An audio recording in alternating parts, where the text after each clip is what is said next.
করছে, খেলছে। তো ওটা দেখে আমারও ইচ্ছা করছিল যদি ছোটোবেলায় একটু যদি ফিরে যেতে পারতাম আবারও নতুন করে, তো সেটা তো আর সম্ভব না।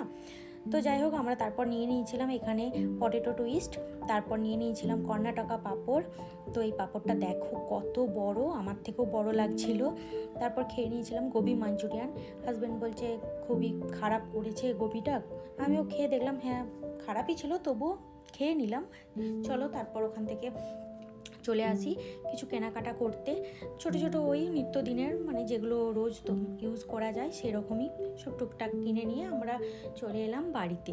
তো বাড়িতে এসে দেখো এই হেয়ারব্যান্ডটা, এই ক্লিপটা, আর একটা ক্লিপ, আরও কয়েকটা ক্লেচার আমি কিনেছিলাম, আর হাজব্যান্ড কিনেছিল এই মিনি ডায়েরিটা।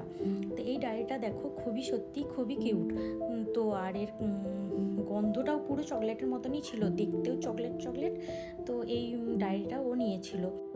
তো আজকের ব্লগটা এখানেই শেষ করছি, টাটা।